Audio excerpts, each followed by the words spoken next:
My wife didn't just betray me, she planned to erase me.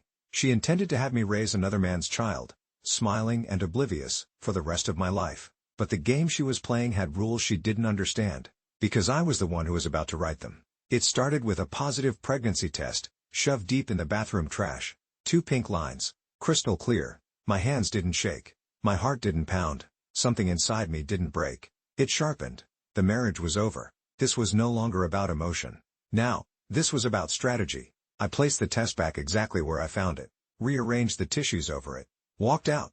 My world had inverted, but my face showed nothing. When she came downstairs, she didn't glance at me, just poured her coffee and scrolled through her phone. The casualness of it was breathtaking. She thought I was a prop in her life, a stable, predictable, boring part of the background scenery. That was her first mistake. I smiled at her. "You look like you slept well," I said.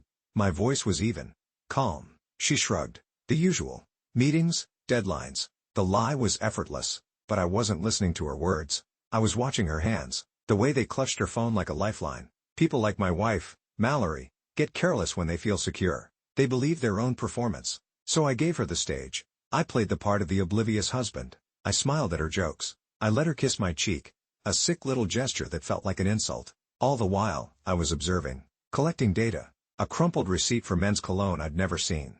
Her explanation was quick. A gift for my boss. A good lie. Believable. But I already knew the truth. I followed her one morning. She didn't go to the office. She went to a small cafe on the edge of town. A man was waiting. Luke. I watched them through my car window. The way her face lit up for him was a look I hadn't seen in years. He brushed a strand of hair from her face. I didn't feel rage. I felt vindicated. The anger was a cold, clean fuel. It didn't cloud my judgment. It clarified it. I raised my phone.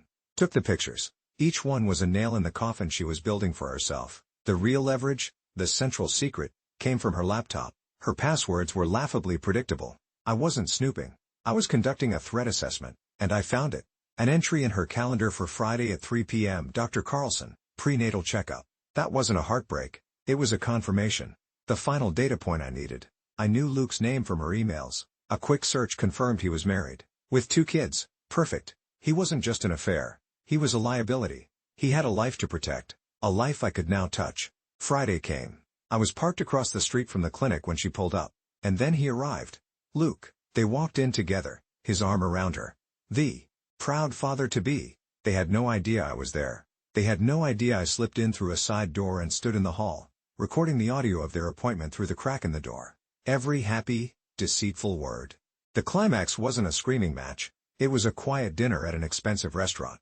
Her choice. She was wearing a new red dress. Performing. Halfway through the meal, I leaned back. "You know, I followed you on Friday, Mallory. I saw the clinic," I continued, my voice low and measured.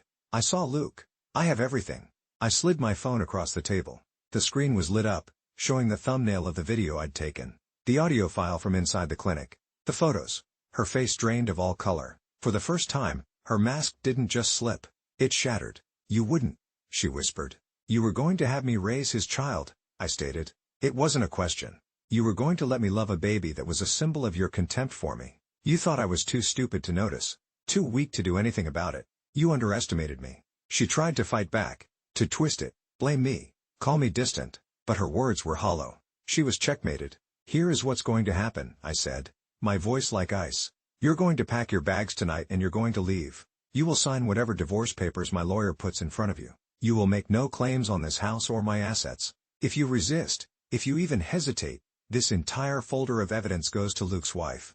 Your choice." The next day, I sent the email. A simple, professional message to Christine, Luke's wife. No commentary, just the attachments, the photos, the audio file, the truth. His call came an hour later. He was panicked, furious. "You've ruined my life," he screamed into the phone. I let him finish. Then I replied, my voice perfectly calm. "No, Luke. You lit the match. You and Mallory. I just held up a mirror so you could watch it burn. Stay away from me. Stay away from my life. Or I promise you, the next fire will be one you can't put out." I hung up. The silence in the house was no longer empty. It was clean. It was peace. They thought they were destroying my world. They were just clearing the debris so I could build a better one. Sometimes, the most satisfying victory isn't about rage or destruction. It's about quiet competence. It's about watching the people who thought you were a fool realize, far too late, that you were the one holding all the cards, and it's about walking away from the ashes without a single look back.